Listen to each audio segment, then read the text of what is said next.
سورہ نساء کی آیت نمبر 78 ہے۔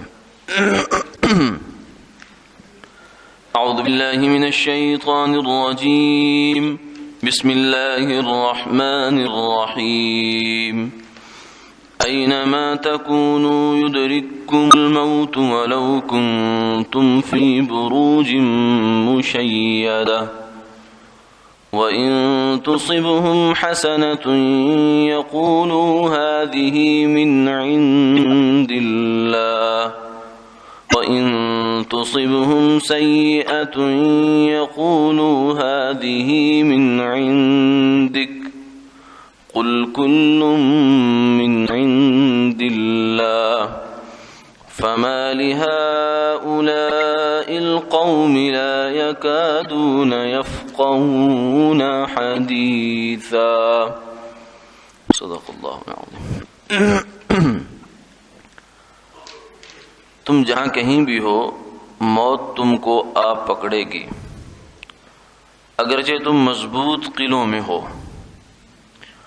اور اگر ان کو کچھ بھلائی پہنچتی ہے تو کہتے ہیں یہ اللہ کی جانب سے ہے، اور اگر کوئی برائی پہنچتی ہے تو کہتے ہیں یہ آپ کی جانب سے ہے۔ آپ فرما دیجئے سب کچھ اللہ کی جانب سے ہے۔ ان لوگوں کو کیا ہے کہ یہ بات سمجھنے کے قریب نہیں لگتے۔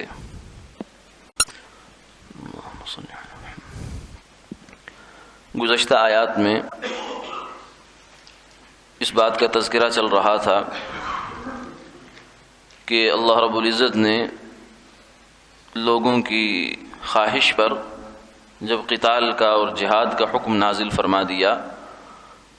تو اب لوگ پہلو تہی کرنے لگے۔ کچھ لوگ جو کمزور ایمان والے بھی یا منافقین تھے، تو اس موقع پر فرمایا کہ قل متاع دنیا قلیل، کہ جہاد سے پہلو تہی کرنے کا جو سبب ہے وہ دنیا کی محبت ہے اور موت سے بچنے کی کوشش ہے، موت سے فرار ہے، کیونکہ جہاد کرنے سے اور قتال کرنے سے شہادت ملتی ہے، جان جاتی ہے، تو دنیا بھی چھوٹتی ہے اور زندگی بھی ختم ہوتی ہے۔ تو یہ دو وجہ تھی جس کو حدیث مبارکہ میں بھی بیان فرمایا گیا تھا کہ حب الدنیا و کراہیت الموت، کہ وہن یعنی ایسی دل کی کمزوری جس کی وجہ سے کافر قومیں مسلمانوں پر پل پڑیں گی، جھپٹ پڑیں گی۔ صحابہ نے پوچھا وجہ کیا ہوگی؟ ہماری تعداد کم ہوگی مسلمانوں کی؟ فرمایا نہیں، ان میں وہن آ جائے گا، تعداد تو بہت ہوگی۔ وہن فرمایا کیا ہے؟ فرمایا حب الدنیا و کراہیت الموت، دنیا کی محبت اور موت سے بھاگنا، موت کو ناپسند کرنا، موت کو اپنے سے ٹالنے کی ہر ممکن کوشش کرنا، جان بچانے کی تمنا اور حرص رکھنا، یہ وجہ ہو جائے گی۔ تو اس میں سے ایک وجہ کا تو پچھلی آیت میں جواب دیا، قل متاع الدنیا قلیل، کہ جس دنیا کے لیے تم اتنے بڑے سودے سے ہاتھ دھو رہے ہو وہ ہے کتنا سا؟ تمہارے پاس اول دنیا کتنی آئی اور کتنے میں سے کتنی تمہیں ملی؟ بلکہ اس کو کوئی نسبت ہی نہیں ہے اعداد میں کہ کل دنیا کا جو مال ہے اس میں سے ہمارے پاس کتنا ہے۔ اسی وجہ سے ایک اللہ والے تھے، ان کو ایک بادشاہ نے کہا کہ حضرت میرے لائق کوئی خدمت، انہوں نے کہا کہ کوئی خدمت نہیں ہے۔ اللہ والے جو ہیں ان کو دنیا سے غرض نہیں ہوتی، تو اس نے کہا نہیں، پھر بھی اصرار کیا تو فرمایا کہ تو کیا دے سکتا ہے مجھے؟ تمہارے پاس ہندوستان کی مثلا سلطنت ہے، تو خود اس دنیا کے اندر جو خزانے ہیں ان میں سے ابھی شاید ہزارواں لاکھواں حصہ بھی انسان نہیں نکال پایا، سونا چاندی ہیرے جواہرات جو رکھے ہیں اللہ نے، اور پھر اس میں سے جتنا کچھ نکلا ہوا ہے اس میں سے تیرے پاس ایک ہندوستان کا ٹکڑا ہے، تو اور پھر اس میں سے تو مجھے کتنا دے گا؟ اگر تیرے پاس ساری دنیا کا مال بھی ہو تو اللہ فرماتے ہیں قل متاع الدنیا قلیل، یہ تو بہت تھوڑا سا ہے، آخرت کے مقابلے میں تو اس کی کچھ حیثیت نہیں ہے۔ تو اس لیے تو اپنا مال اپنے پاس ہی رکھ، اللہ تجھے جو ہے وہ برکت دے اور زیادہ دے، مجھے اس مال کی ضرورت نہیں۔ تو دوسرے سوال کا جو جواب تھا کہ ہمیں زندگی میں کچھ اور مہلت مل جاتی،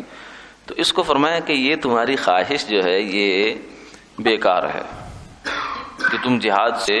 پہلو تہی اس لیے کر رہے ہو، اس لیے بھاگ رہے ہو کہ ہمیں شاید اس وجہ سے ہماری زندگی لمبی ہو جائے اور شاید اس وجہ سے ہم موت سے بچ پائیں، تو یہ تمہاری تمنا اور یہ تمہارا سمجھنا بالکل بیکار اور فضول ہے، اس لیے کہ موت کا تعلق کسی سبب سے نہیں ہے، موت کا تعلق وقت کے ساتھ ہے، نہ کسی بیماری سے ہے، نہ کسی حادثے سے ہے، نہ کسی اور چیز سے ہے، نہ میدان جنگ سے ہے، نہ تلوار سے ہے، نہ نیزے سے ہے، موت کا تعلق تو وقت کے ساتھ ہے۔ اذا جاء اجلهم لا يستأخرون ساعة ولا يستقدمون، جب وہ وقت آ جاتا ہے تو پھر ٹلتی نہیں ہے۔ اسی لیے جو ہے وہ بعض حضرات نے تو یہاں تک کہا کہ یہ جو تمہاری مختلف بیماریاں ہیں نا جن سے موت آتی ہے، یہ یوں سمجھو ایک لطیفے کے انداز کی بات ہے کہ یہ اسرائیل علیہ السلام کے صفاتی نام ہیں۔ اسرائیل تو ان کا ذاتی نام ہو گیا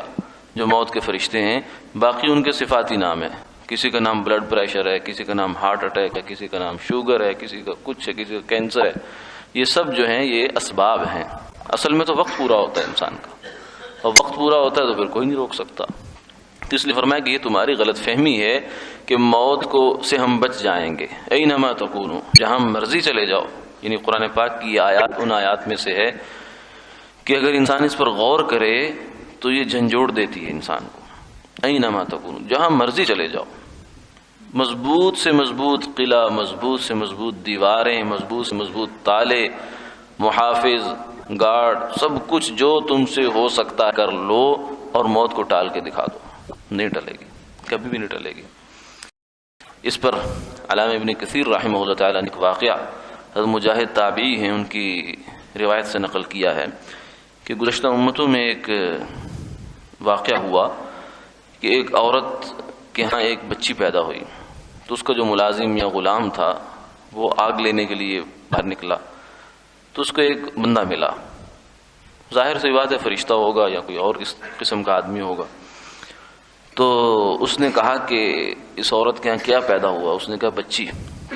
اس نے کہا کہ بات سن، یہ بچی جو ہے نا، یہ ایک تو یہ اس کا کوئی مستقبل اچھا نہیں ہوگا، کردار اچھا نہیں ہوگا، یہ کسی دوسرے پیشے میں پڑ جائے گی مال کمانے کے لیے،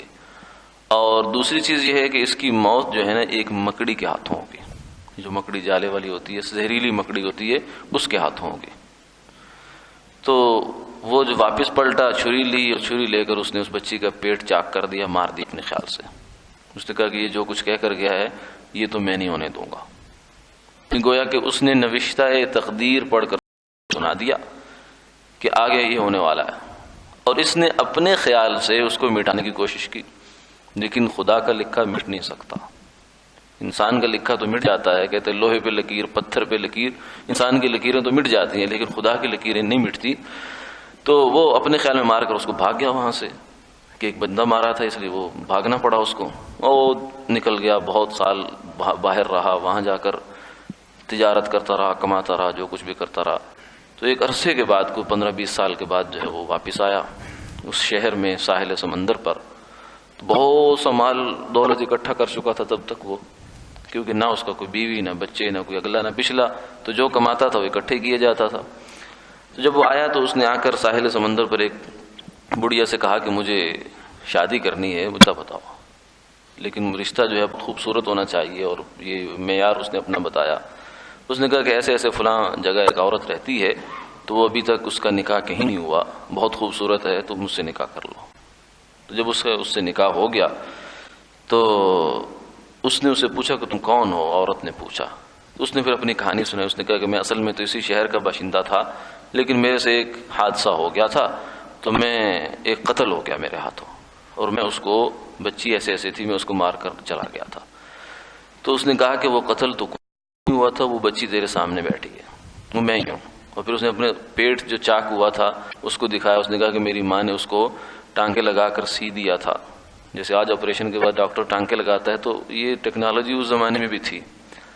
اور وہ ٹھیک ہو گئی اللہ کے، اس کے چونکہ سانس تھے، ابھی تو سانس تھے، تو پھر اس کو کون مار سکتا تھا۔ اور اس نے کہا کہ اچھا یہ بات ہے، تو پھر 2 باتیں ابھی اور بھی ہونے والی ہیں، یہ تو میں نہیں کر سکا، لیکن اب دوسرے کی کوشش کروں گا کہ شاید وہ اس میں تو ہو سکتا ہے میرے سے تمہیں مارنے میں کوئی کسر رہ گئی ہو، میں نے اچھی طرح وار نہیں کیا، وار کرتا تو شاید مر جاتی۔ جیسے آدمی سوچتا ہے نا کہ کاش کبھی ہے، کاش ایسے ہوتا، شاید ایسے ہو جاتا، شاید ایسے، اگر مگر کرتا رہتا ہے۔ تو اس نے کہا کہ دو کام اور ہیں، ایک تو یہ تھا کہ مجھے اس آدمی نے یہ بھی بتایا تھا کہ یہ عورت جو ہے 100 جگہوں سے برا کام کرے گی۔ تو اس نے کہا یہ تو مجھے یاد نہیں، لیکن بہرحال شاید اس کے قریب قریبی تعداد ہو۔ اور دوسری اس نے کہا کہ موت تمہاری مکڑی سے آئے گی۔ انہوں نے کہا کہ وہ جو ہونا تھا وہ تو ہو گیا، اب تمہاری موت کا میں بندوبست کچھ کر لیتا ہوں کہ یہ اس سے بچت ہو جائے۔ تو اس نے بہت مضبوط عالی شان چونے گچ کا،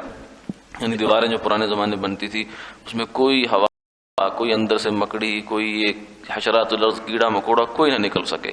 اس طرح کا اس نے پیسہ لگا کر خوب محل تیار کیا۔ ایک دن وہ دونوں بیٹھے ہوئے تھے اس کے اندر، تو ایک کونے پر اس کو دیوار پر مکڑی نظر آئی،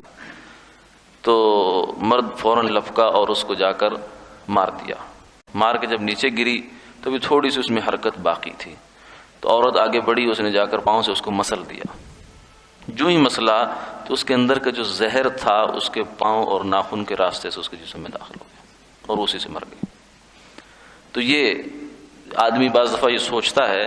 کہ مجھے جو اللہ نے میری تقدیر میں لکھا ہے مجھے پتہ چل جائے، تو پتہ چل جانے سے کوئی فرق نہیں پڑتا۔ کیوں؟ اس لیے کہ جو لکھا ہے اس کو آپ بدل نہیں سکتے،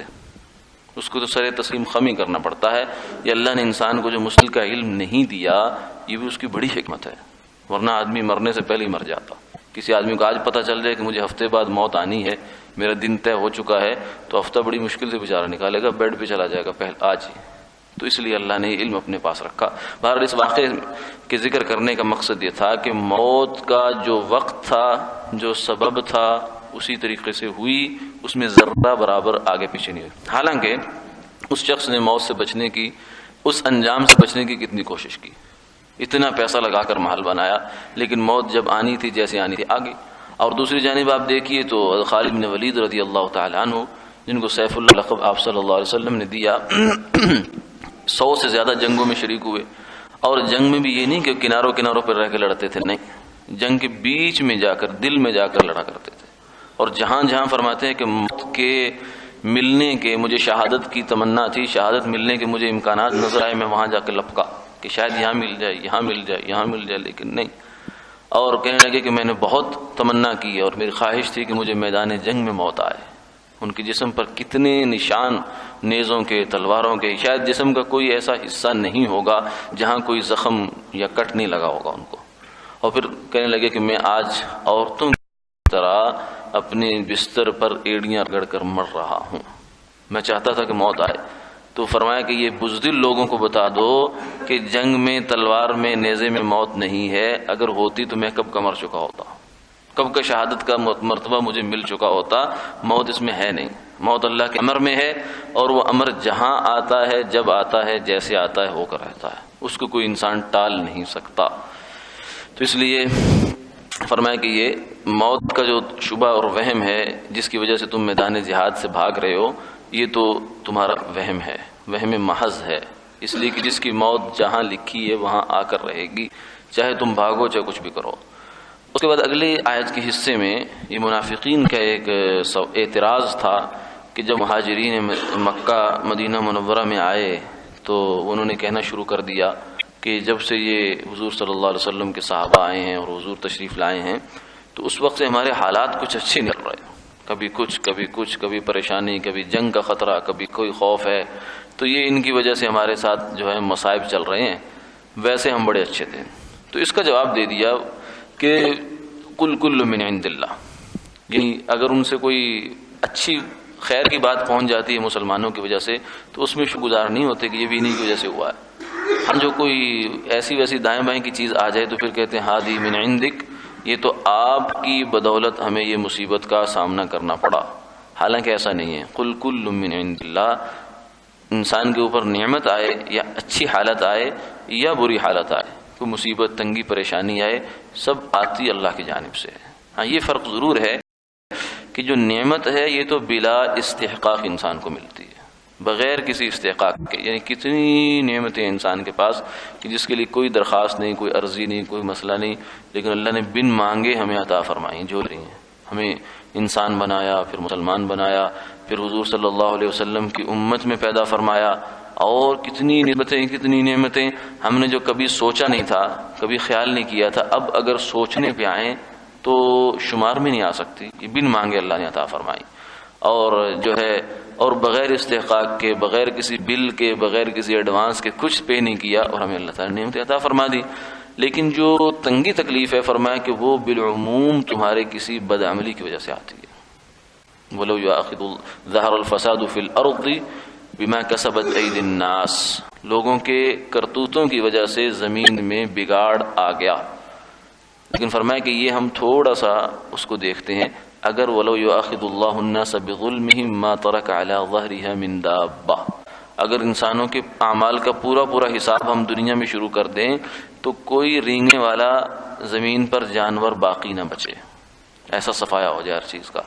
تو یہ تو فرمایا کہ تمہارے بدعملیوں کی وجہ سے تمہارے اوپر کچھ نہ کچھ مصیبتیں پریشانیاں آتی ہیں، لیکن تم اس کے الٹے چلتے ہو کہ نعمت کو اپنی جانب منسوب کرتے ہو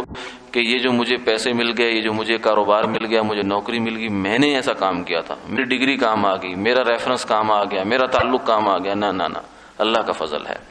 اور جو کبھی مصیبت تنگی آتی ہے تو پھر کہتے ہو فلانے نے ایسا کر دیا، فلانے نے ایسا کر دیا، فلاں کی وجہ سے، نہیں، ہر تنگی تکلیف جو ہے وہ ہو یا نعمت ہو من عند اللہ، اس کا تعلق اللہ سے ہے، اور انسان کو وہیں پر اپنا شکوہ بھی کرنا چاہیے، شکوہ تو خیر کرنی نہیں چاہیے، مطلب یہ ہے کہ دعا یہ عرض نیاز جو ہے وہ اللہ ہی کے سامنے گزارنی چاہیے، نہ یہ کہ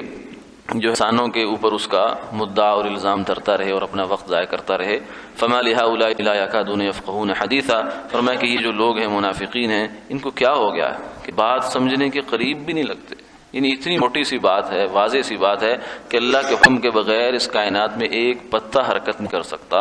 اتنی موٹی سی بات کو یہ نہیں سمجھتے، اور اس میں بھی آگے جو ہے تفصیلات میں الٹی سیدھی باتیں شروع کر دیتے ہیں۔ وآخر دعوانا الحمدللہ۔